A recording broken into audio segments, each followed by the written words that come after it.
성경에서 한 인물을 소개할 때 일정한 양식이 있습니다. 예를 들어 욥기 1장 1절에서 욥을 소개할 때 이렇게 합니다. 우스 땅에 욥이라는 사람이 살았다.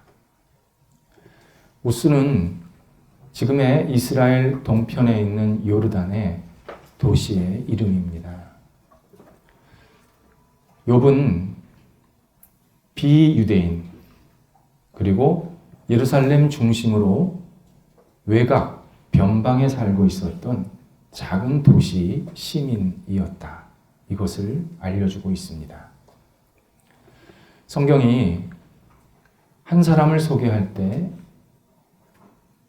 그가 언제 어디서 살았고 어떤 가문에 속해 있는지 구체적으로 적시하는 이유는 그 사람이 실존 인물이었음을 분명히 강조하기 위함입니다. 욥은 이방인이었지만 하나님을 진심으로 경외하는 신실한 신앙인이었습니다. 자녀는 10명이었고 재산은 많은 아주 다복한 사람이었습니다. 그러던 어느 날 사고로 인해서 자녀 10명이 한꺼번에 다 죽습니다.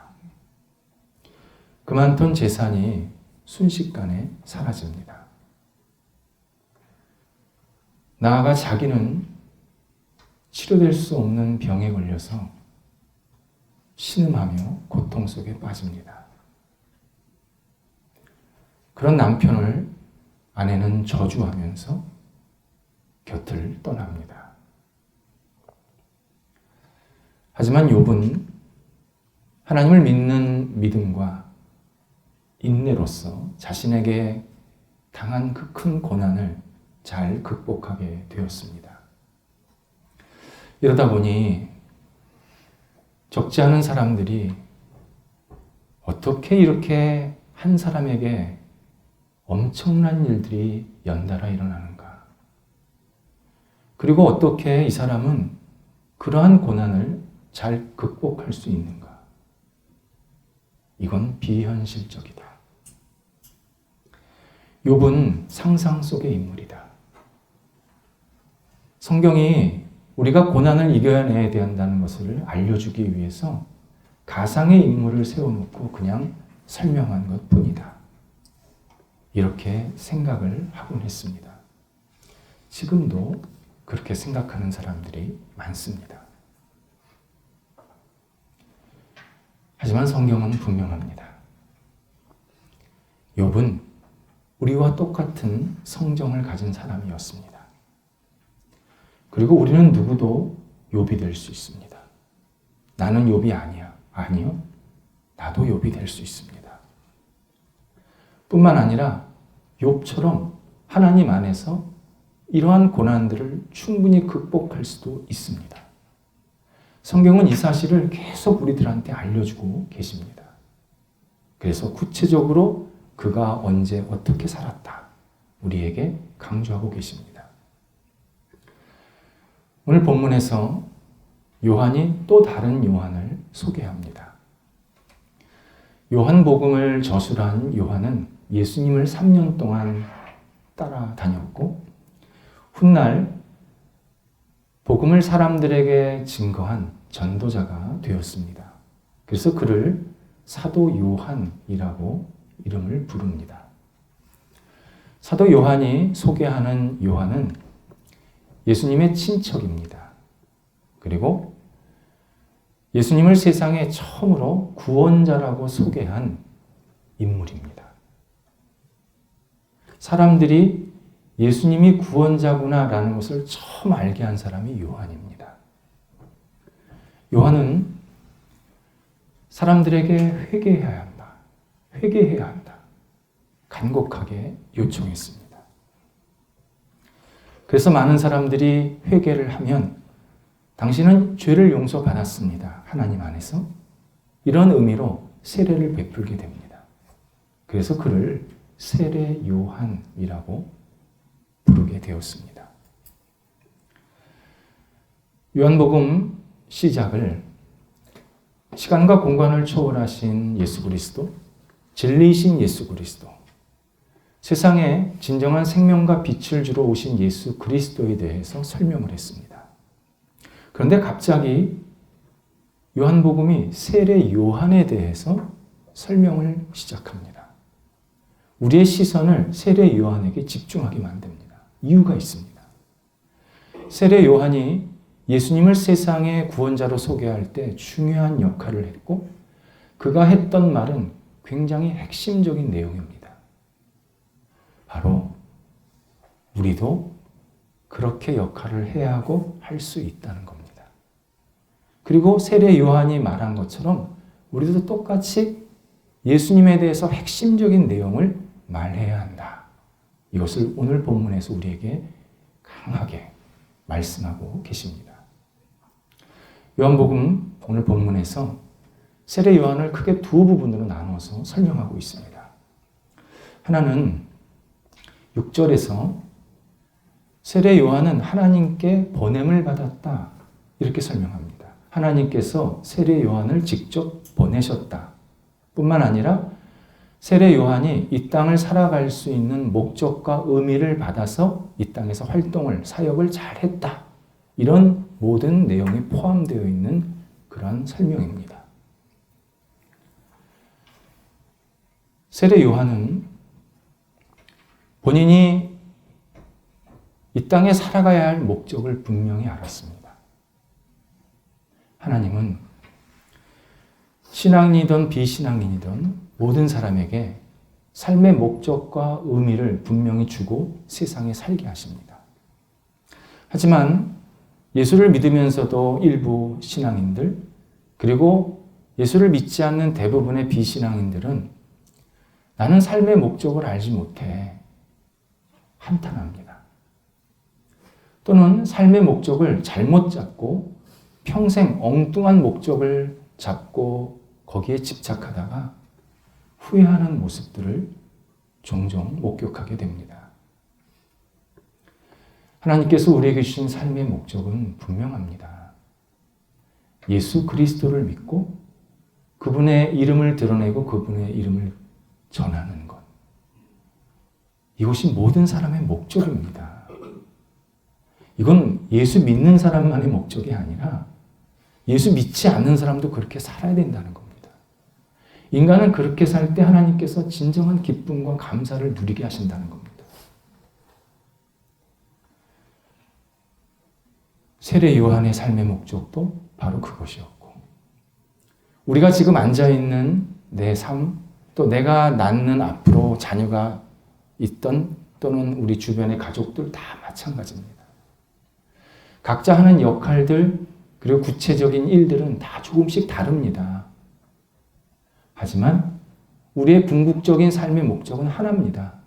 예수 그리스도를 잘 믿고 예수 그리스도를 세상에 증거하고 높여드리는 일. 이게 우리 모두의 삶의 목적입니다.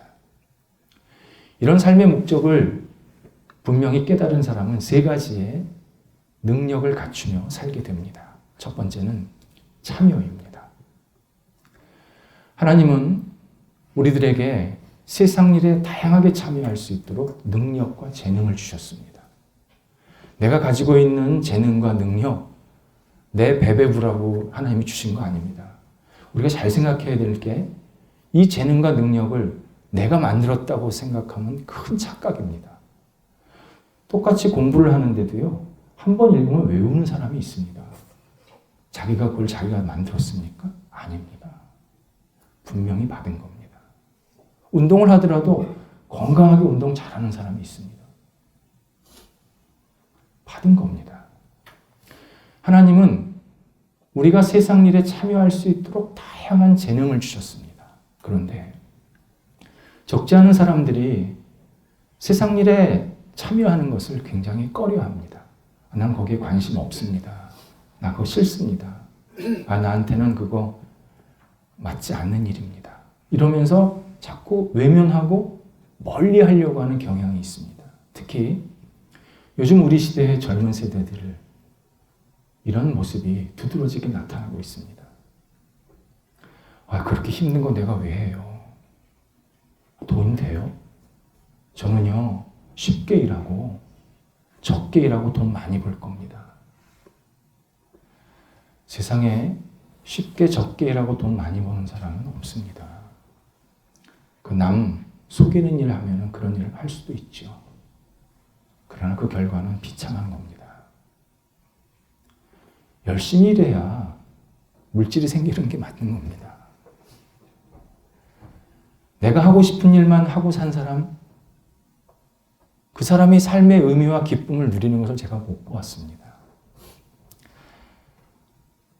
역사적으로요, 내게 맡겨진 일을 충실하게 감당할 때 그 일을 통해서 주변 사람들에게 선한 영향력을 미치고 좋은 열매가 맺히는 것을 확인하게 됩니다. 피할 수 없으면 즐겨야 합니다. 피할 수 없으면 즐겨야 그 일이 내 일이 되는 겁니다. 누가 공부가 좋습니까? 그런데 내가 해야 되니까 하다 보니까 공부가 나한테 맞는 겁니다. 일도 하다 보니까 이 일이 나한테 맞는 겁니다. 그러면서 또는 어려움도 있고 좀 갈등도 생기지만 그걸 잘 극복하면서 다시 한 단계 더 넘어갈 수 있는 그러한 능력이 생기는 겁니다. 그래서 수많은 사람들이 많은 영혼들에게 선한 영향력을 끼친 사람들을 보면 대부분 자기에게 주어진 일, 하나님이 자기에게 보여주신 일, 맡겨주신 일을 충실하게 감당한 사람입니다. 이건 내 일 아닙니다. 그런 게 아니었습니다. 이게 내가 해야 할 일이구나. 그리고 그 일들을 기쁨으로 감당했습니다. 그때 좋은 결과들이 나왔습니다. 참여는 적극적으로 해야 합니다. 두 번째는 분별입니다. 신앙인은 성경과 기독교적 신앙 그리고 영적인 능력을 근거로 선과 악, 이것을 분별하며 살아가야 합니다. 세상에는요, 선과 악이 널려 있습니다. 근데 이 선과 악이 이건 선이야? 이건 악이야? 딱 눈에 보이는 게 아니라 때로는 악인데 선의 분장을 하고 싹 내 앞에 나타납니다. 때로는 내가 너무 불편하고 힘든 것 같은데 실제로는 그게 선이 있습니다. 그래서 우리는 하나님께 선과 악을 잘 분별할 수 있게 달라고 기도하면서 하나하나 분별을 잘 감당해야 합니다. 선과 악을 분별할 수 있는 가장 기본적인 방법이 열매를 보는 겁니다. 그 사람의 삶의 열매가 정말 온당하고 아름다운 것인가? 말은 많은데, 말은 무성한데 그 사람의 삶의 열매는 너무 초라하다. 이것은 그가 선한 것을 좇지 않았다라는 모습을 보여주는 것입니다. 분별은 지혜롭게 해야 합니다. 세 번째가 거절입니다. 신앙인은 기본적으로 긍정적인 사람들입니다. 순종하는 사람들입니다. 하지만 모든 게 다 괜찮다고 말하는 예스맨은 아닙니다. 우리의 순종의 대상은 하나님이시죠. 우리의 순종의 대상이 세상에 하나님의 뜻과 영광을 반하는 것에 순종하는 것은 아닙니다. 신앙인은 아닌 것은 아니라고 말할 줄 알아야 합니다. 그리고 틀린 것은 과감히 거기에서 벗어나야 합니다. 거절을 잘해야 합니다. 신앙인 중에서 정말 사람들에게 존경받고 인정받는 사람들을 보면요, 거절을 잘합니다. 이 거절은 내 삶에만 적용하는 게 아닙니다. 다른 사람을 대할 때도 마찬가지입니다.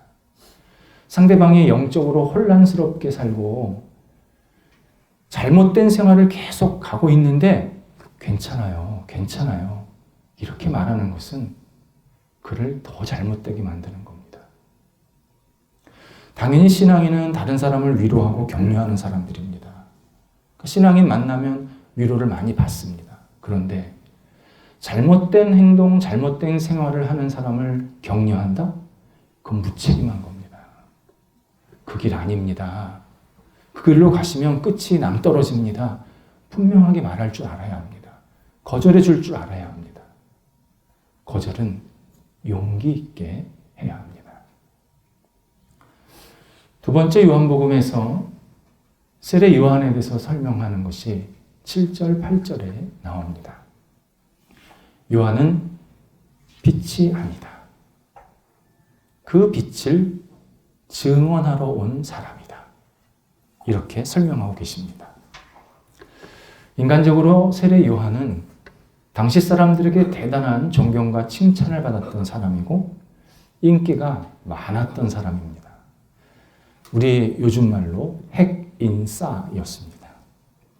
어느 정도였냐면 마가복음 1장에 보면 요한을 따라다니는 사람들이 구름과 같이 많았습니다. 그래서 그는 도시에서 살 수가 없었습니다. 광야에서 살아서 그 사람들을 맞이할 수밖에 없었습니다. 그러다 보니까 바리새인과 레위인들이 요한이 도대체, 세례 요한이 도대체 무슨 말을 하고 무슨 행동을 하는지 좀 확인 좀 해보자 해서 공식적으로 대표단을 꾸려서 세례 요한에게 보낸 그런 장면이 나옵니다. 거의 하나의 국가 정도의 수준이었습니다. 그런데 세례 요한이 했던 말의 중심은 오직 예수 그리스도였습니다. 세례 요한이 행동했던 모든 것의 근거는 예수 그리스도였습니다. 세례 요한이 무슨 말하냐, 무슨 행동을 하냐 그랬더니 전부 예수 그리스도에 대한 것만 말하고 행동하는 겁니다.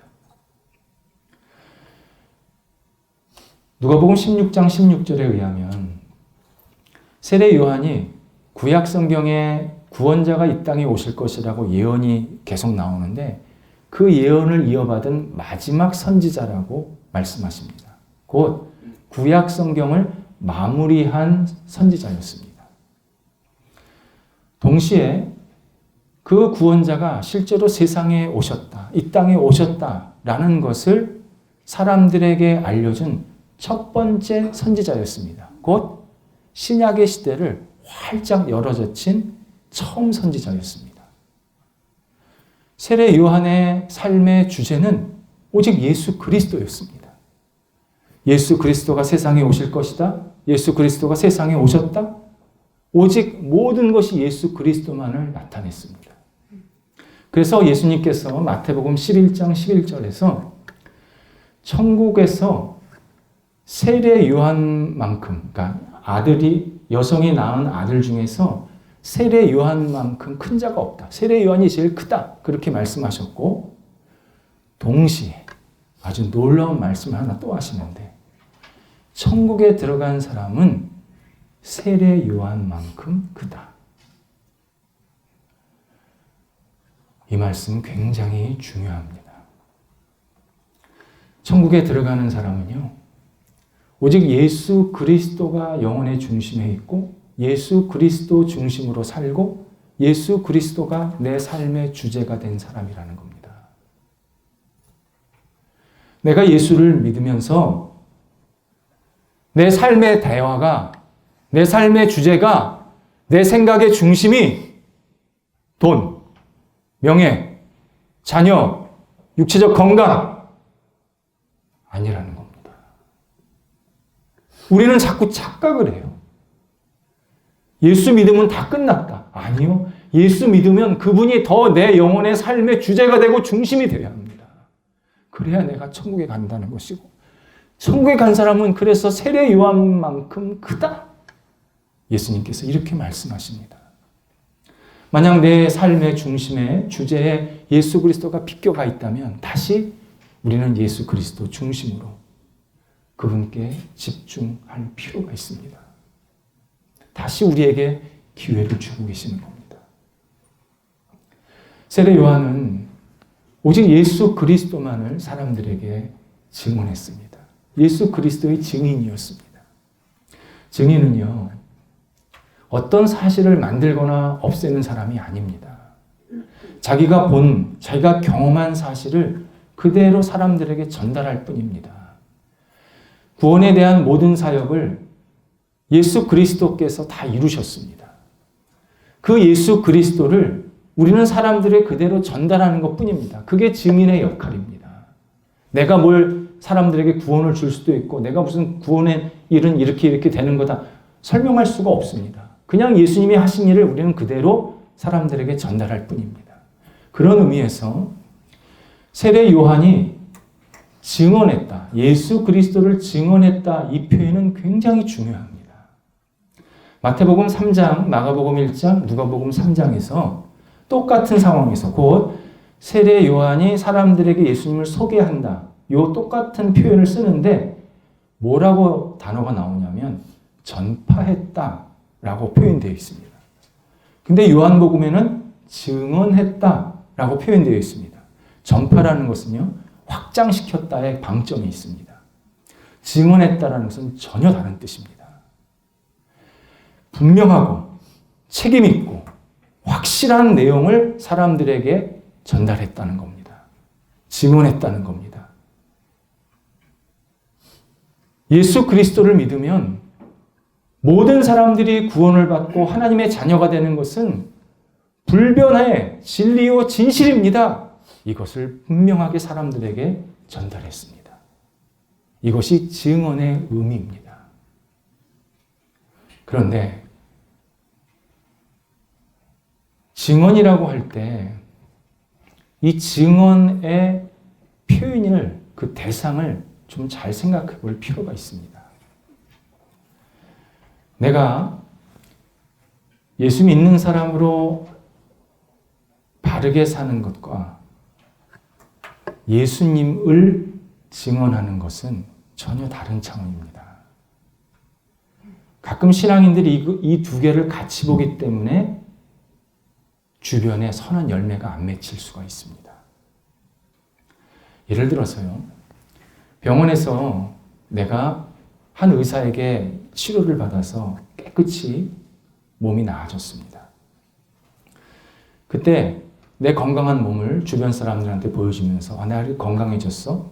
내가 이렇게 좋아졌어? 보여주었습니다.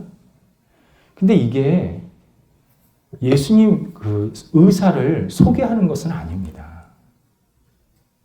의사를 소개한다는 것은 그 의사 이름을 직접 언급하면서 그분이 이런 치료 과정과 방법으로 나를 고쳐줬다.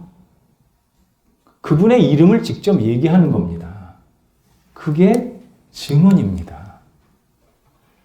내가 예수 그리스도를 믿는 사람으로서 잘 사는 것, 본이 되게 사는 것은요, 예수님을 증언하기 위한 전 단계입니다.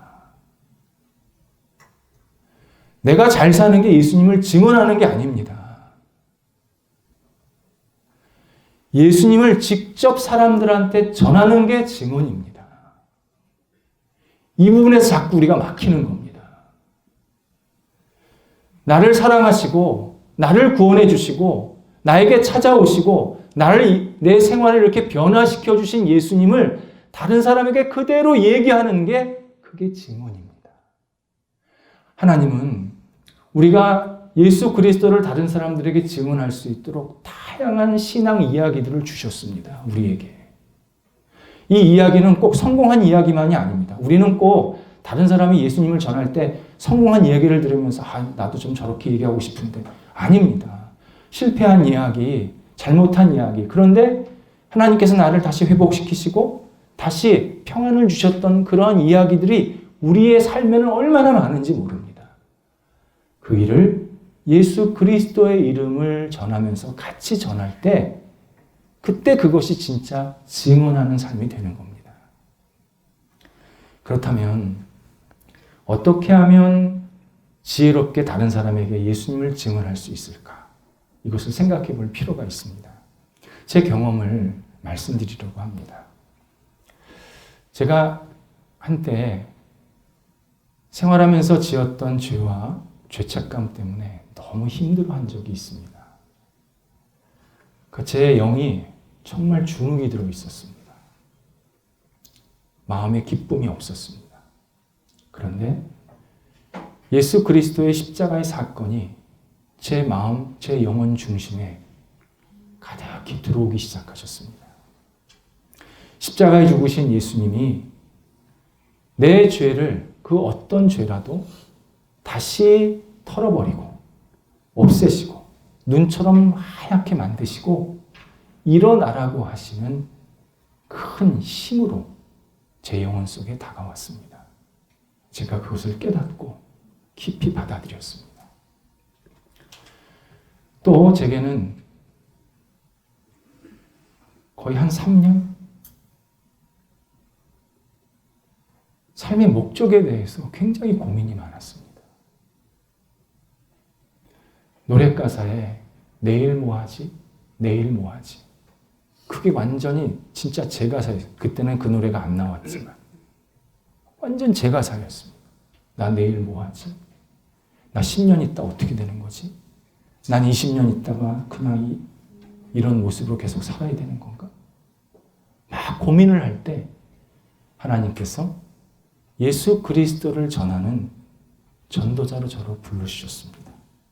그래서 그때부터 전도자의 삶을 살면서 얼마나 감사와 기쁨이 있는지 모릅니다. 육체적으로나 정신적으로는 힘든 일 많죠. 그런데 영적으로는 너무너무 기쁘고 감사한, 하나님께서 나한테 이런 기회를 주셨구나. 얼마나 감사하며 살고 있는지 모릅니다. 이렇게 저를 힘들게 하고 고민하게 만들었던 질문을 제가 다른 사람에게 똑같이 질문한 겁니다. 믿지 않는 사람들이죠. 당신은 죄 때문에 힘들어 본 적이 없습니까? 당신은 삶의 의미 때문에 내일 뭐 하지? 그런 고민해 본 적 없습니까? 그리고 나서 상대방의 이야기를 진지하게 경청했습니다. 그리고 마지막에 그 답이 예수 그리스도에게 있음을 짧지만 분명하게 전했습니다. 내가 가진 질문을 다른 사람에게 똑같이 질문한다. 집중해서 경청한다. 짧지만 분명하게 예수 그리스도가 해답임을, 유일하신 구원자임을 전한다. 이 과정 속에서 전도가 이루어집니다. 그러면 하나님께서 그 다음서부터 일을 해나가시더라고요. 그게 당장 이렇게 마음에 변화가 생겨서 신앙생활 하는 분도 계시지만 1년 있다가 2년 있다가 반드시 그런 일들이 일어나게 하시더라고요. 이슬람과 기독교 이단인 모르몬교는 다출산을 통해서 교세를 확장하고 있습니다. 그래서 그 사람들은요, 수단과 방법을 가리지 말고 애 낳으라고 그럽니다. 일부 다처제도 그런 방법 중에 하나인 겁니다. 애 많이 낳으라는 겁니다. 애 많이 낳으면 우리는 교세가 커진다. 그런데 이것은요, 전혀 성경적인 복음 확장 방법이 아닙니다. 아이를 낳는 것은 굉장히 중요합니다. 근데 그 아이를 교세 확장 수단으로 여기는 것은 주객이 전도된 겁니다. 여러분 이거 그 진실로 받아들이면 안 됩니다. 만약 이것이 하나님의 뜻이었다면 중국과 인도를 제일 먼저 복음화시키셨죠.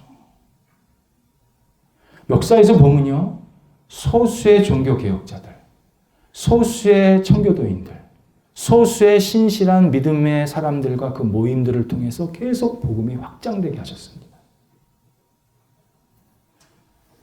하나님께서 우리에게 복음을 확장시키게 하신 방법은 전도와 회심밖에 없습니다. 그래서 예수 믿지 않는 가정에서도 훌륭한 신앙인이 나오는 겁니다. 예수를 3대, 4대, 5대 믿는 가정에서도 껍데기 신앙, 무늬만 있는 신앙, 가짜 신앙, 때로는 신앙을 멀리하고 신앙을 아주 비판하는 사람들이 나오는 겁니다. 왜요? 전도와 회심이 없었기 때문입니다. 전도와 회심이 들어가면 그 가정에 아무리 척박해도 거기에 풍성한 열매가 맺힙니다. 없으면 그 가정에 아무리 선대 대단한 신앙의 열매가 있어도 시간이 가면 갈수록 완전히 쭈그러듭니다.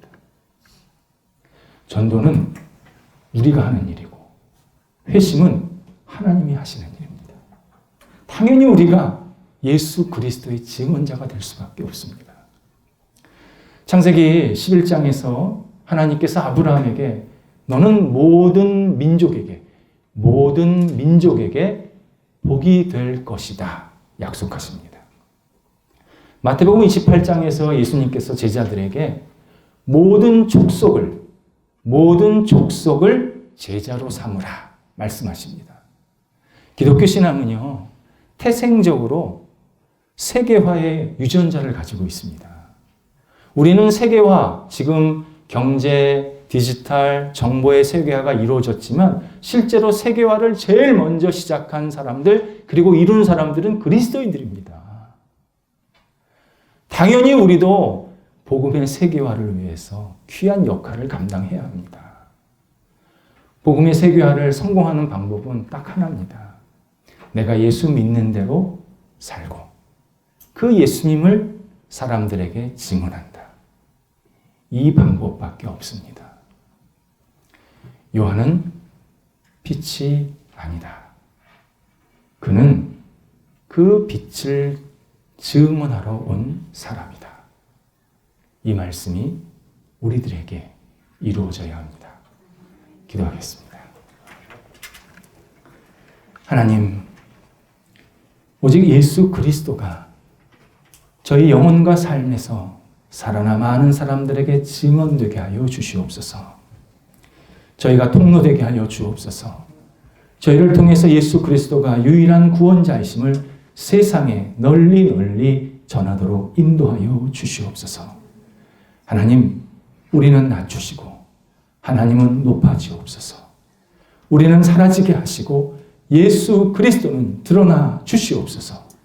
오직 예수 그리스도가 우리와 우리 가정과 우리가 속한 모든 모임 속에 진정한 구원자이심을 마음껏 증언하는 믿음의 삶, 은혜의 삶, 사랑의 삶, 그리고 하나님께 영광 돌리는 삶이 저희들에게 나타나도록 인도하여 주시옵소서.